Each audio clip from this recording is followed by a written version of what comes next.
Hi all, English to Tamil translated sentences பார்க்கலாமா? Movie scriptsல இருந்து. We're going to find out who's who. We're going to find out who's who. We are going to find out who's who. We are going to find out who's who அப்படின்னா நாங்க யார் யாருன்னு கண்டுபிடிக்க போறோம்.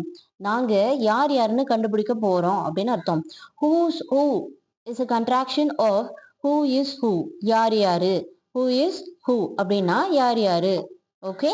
He doesn't know I ate it. He doesn't know I ate it. He doesn't know I ate it. He doesn't know I ate it அப்படின்னா நான் அதை சாப்பிட்டேன்னு அவனுக்கு தெரியாது. நான் அதை சாப்பிட்டேன்னு அவனுக்கு தெரியாது அப்படின்னு அர்த்தம். I know who did it. I know who did it. I know who did it. I know who did it அப்படின்னா யாரு செஞ்சாங்கன்னு எனக்கு தெரியும். யாரு செஞ்சாங்கன்னு எனக்கு தெரியும் அப்படின்னு அர்த்தம். Okay, thank you. Follow for more.